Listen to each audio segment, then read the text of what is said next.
പത്തനംതിട്ട ചിറ്റാറിൽ കടുവ കിണറ്റിൽ വീണു. ജനവാസ മേഖലയായ വില്ലൂന്നിപ്പാറയിലാണ് സംഭവം. നാട്ടുകാർ വനംവകുപ്പിനെ വിവരം അറിയിച്ചതിനെ തുടർന്ന് കടുവയെ പുറത്തെത്തിച്ച് പിടികൂടാനാണ് നീക്കം.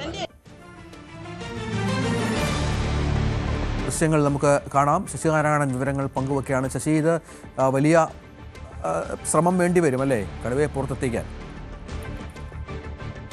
രഞ്ജിത്ത്, തീർച്ചയായും പുറത്തെത്തിക്കാൻ ശ്രമകരമായ ജോലിയാണ് വേണ്ടിവരുന്നത്. എന്തായാലും ഈ വടശ്ശേരിക്കര റേഞ്ചിലെ ചിറ്റാർ വില്ലൂന്നിപ്പാറയിലാണ് ഇന്നലെ രാത്രി കടുവ വീണത്. പുലർച്ചയോടുകൂടിയാണ് ഈ നാട്ടുകാർ ഇതിന് ശ്രദ്ധയപ്പെട്ടത്. നാട്ടുകാർ ഇതിനകത്ത് ബഹളം, കടുവയുടെ ശബ്ദം കേട്ടുകൊണ്ടാണ് പിന്നീട് ഫോറസ്റ്റുകാരെ വനംവകുപ്പ് ഉദ്യോഗസ്ഥരെ അറിയിക്കുകയും പിന്നീട് ഫോറസ്റ്റുകാർ ഇപ്പോൾ സ്ഥലത്തെത്തിയിട്ടുണ്ട്. അതായത് ഇതൊരു ജനവാസ മേഖലയാണ്. സ്വാഭാവികമായും തൊട്ടടുത്ത് ആനയും അതുപോലെ തന്നെ മറ്റ് മൃഗങ്ങളുടെയൊക്കെ ശല്യം ഉണ്ടെങ്കിലും കടുവ ഈ പ്രദേശത്ത് അങ്ങനെ ശല്യമായിട്ടോ അല്ലെങ്കിൽ കണ്ടതായോ ആളുകൾ നേരത്തെ ഒന്നും അവരുടെ ശ്രദ്ധയിൽപ്പെട്ടിട്ടില്ല. പക്ഷേ ഇത് അപ്രത്യക്ഷമായി കടുവ എങ്ങനെ എത്തിയെന്നൊരു ആശങ്ക കൂടി ഇപ്പോൾ ജനങ്ങൾക്കുണ്ട്. എന്തായാലും ഈ കടുവ ഈ ജനവാസ മേഖലയിൽ ഈ കിണറ്റിൽ വീണതോടെ തന്നെ പ്രദേശവാസികളാകെ ഒരു ഭയപ്പാടിലാണ്. കാരണം നിലവിൽ വന്യമൃഗശല്യമുള്ള മേഖലയൊക്കെയാണ്. പക്ഷേ കടുവയുടെ സാന്നിധ്യം ഈ അടുത്ത സമയത്തൊന്നും അവിടെ ഉണ്ടായിട്ടില്ല, അങ്ങനെ കണ്ടിട്ടുമില്ല നാട്ടുകാർ. പക്ഷേ ഇതെങ്ങനെ സംഭവിച്ചു എന്നുള്ള കാര്യമാണ് നാട്ടുകാരെ ആശങ്കയിലാക്കുന്നതിന് വനപാലകർ സ്ഥലത്തെത്തിയിട്ടുണ്ട്.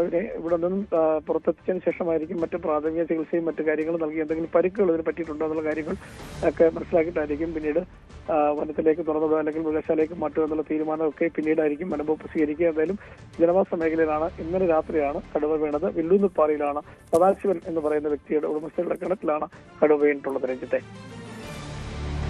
ശരി, നാരായണൻ വിവരങ്ങൾ പങ്കുവച്ചു.